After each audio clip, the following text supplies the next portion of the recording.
Bleeding gums. நம்ம வாயில் இருக்கிற ஈரிலேருந்து ரத்தம் கசிகிறது. இது வந்து நம்மள நிறைய பேருக்கு ரொம்ப காமனான ஒரு ப்ராப்ளமாக இருக்குது. ஃபஸ்ட் எதனால் இந்த ப்ளீடிங் வருது அப்படின்னா, due to poor oral hygiene.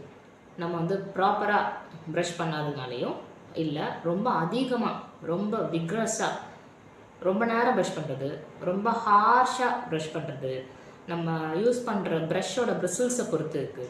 So இந்த மாதிரி நம்மளோட ஓரல் ஹைஜீன் வந்து நம்ம எப்படி மெயின்டைன் பண்ணுறோம் அதை பொறுத்தும் இந்த ப்ளீடிங் அப்படின்றது மாறும். இது இல்லாமல் நமக்கு சில விட்டமின் டெஃபிஷியன்சிஸ் இருந்தால் கூட இந்த மாதிரி நமக்கு ப்ளீடிங் கம்ஸ் வருது. ஸோ இன்றைக்கி நம்ம கேஸ் என்ன அப்படின்னா, ஒரு 35-year-old ஃபீமேல் பேஷண்ட். இவங்க நமக்கு மெயின் கம்ப்ளைண்ட்டாக வருது என்னென்னா ப்ளீடிங் கம்ஸ் தான். ஸோ இது எவ்வளோ நாளாக இருக்குது அப்படின்னு பார்த்தா, ஒரு 1 year 1.5 yearsக்கு மேலேயே இருக்குது. எனக்கு ஸ்டார்டிங்லாம் வந்து ரொம்ப மைல்டாக தான் இருந்துச்சு, ரொம்ப ரேராக இருக்கும். எப்போயாவது ஃபஸ்ட்டு எப்படி ஆரம்பிக்கும்னா, ஃபஸ்ட்டு வந்து சென்சிட்டிவ் டீத், அதாவது என்ன சாப்பிட்டாலும் வந்து பல் கூசுறது. அதாவது இது நம்ம ரொம்ப நேரம் ப்ரஷ் பண்ணுறதுனாலையும், இல்லை வந்து ரொம்ப ஹார்ஷான பிரிசில்ஸ் யூஸ் பண்ணி ப்ரஷ் பண்ணுறதுனாலையும் இந்த எனாமல், பல்லு மேலே இருக்கிற அந்த கோட்டிங் எனாமல் அப்படின்றது கொஞ்சம் கொஞ்சமாக தேயறதுனால நமக்கு இந்த சென்சிட்டிவிட்டி வரும். ஒரு சூடாவோ இல்லை வந்து சில்லுனோ சாப்பிட்டா ஒரு பல் வந்து ஒரு வலிக்கிறது, பல் கூசுறது, இந்த மாதிரி. ஸோ இந்த மாதிரி உங்களுக்கு ஃபஸ்ட்டு ஸ்டார்ட் ஆகிருக்கு. இது இல்லாமல் எப்போயாவது ரேண்டமாக ப்ரஷ் பண்ணி காகுல் பண்ணி அவங்க வந்து ப்ரஷ் பண்ணுறப்போ அதில் வந்து ப்ளீடிங் மைல்டாக இருந்திருக்கு. ஸோ இதெல்லாம் வந்து ஃபஸ்ட்டு அவங்க வந்து ரொம்ப சீரியஸாக எடுத்துக்காமல் அதை டே விட்டுட்டாங்க. கொஞ்சம் கொஞ்சமாக இவங்களுக்கு என்ன ஆயிருக்கு அப்படின்னா, ஏதாவது சாப்பிட்றப்போ வந்து அந்த ஃபுட்டில் ஒரு ஆப்பிள் சாப்பிட்றோம் அப்படின்னா கிடைக்கிறப்போ அதில் வந்து ப்ளீடிங் இருக்கிறது. இந்த மாதிரி இந்த ப்ளீடிங் அப்படின்றது கொஞ்சம் கொஞ்சமாக அதிகமாகிட்டே இருந்திருக்கு. ஸோ இப்படி இருந்தது. ஒரு நாள் வந்து பார்த்தா தொட்டாலே, கம்ஸை தொட்டாலே ப்ளீடிங், அதாவது தொட்டாலே வந்து ஒரு ட்ராப் அளவுக்கு ப்ளீடிங் வந்து அப்படியே வர்றது அப்படின்ற மாதிரி இந்த ப்ளீடிங் வந்து ரொம்ப ஜாஸ்தியாக ஆரம்பிச்சிச்சு ஒரு 1 year 1.5 years. ஃபஸ்ட்டு மெயினாக வந்து நம்ம இந்த மாதிரி மைல்டு சிம்டம்ஸ் ஏர்லியராகவே நம்ம கவனிச்சிட்டோம் அப்படின்னா நமக்கு ட்ரீட் பண்ணுறதுக்கும் ரொம்ப ஈஸியாக இருக்கும்.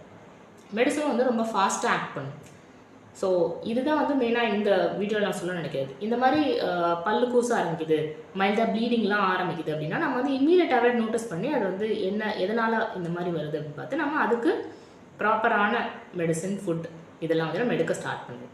ஸோ இந்த கேஸில் என்னாச்சு அப்படின்னா, ஸோ இந்த மாதிரி அவங்க பேஷண்ட் சிம்டம்ஸ் அப்படின்னு வர்றப்போ நமக்கு as usual detail case taking. இவங்களுக்கு நாட் ஓன்லி ப்ளீடிங் கம்ஸ் மட்டும் இல்லை, இன்னும் நிறைய சிம்டம்ஸ்லாம் இருந்துச்சு. பாடியில் வந்து பேக் பெயின், ஹேர் ஃபால், இந்த மாதிரி நிறைய சிம்டம்ஸ், ஸ்ட்ரெஸ் ஃபேக்டர் எல்லாமே இருந்தது. So after detail case taking, proper analysation, நம்ம ஹோமியோ மெடிசன் கொடுத்தோம். மெடிசன் கொடுத்து வித்தின் 2 daysல இவங்களுக்கு அந்த சிவியராக இருந்த ப்ளீடிங் கம்ஸ் அப்படின்றது 2 daysல கம்ப்ளீட்டாகவே இல்லை.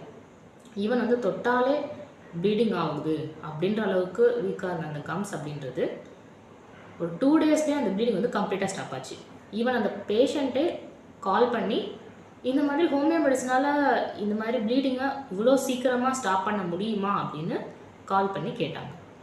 ஸோ இதுதான் ஹோமியோபதி மெடிசனுடைய ஆக்ஷன் அப்படின்றது.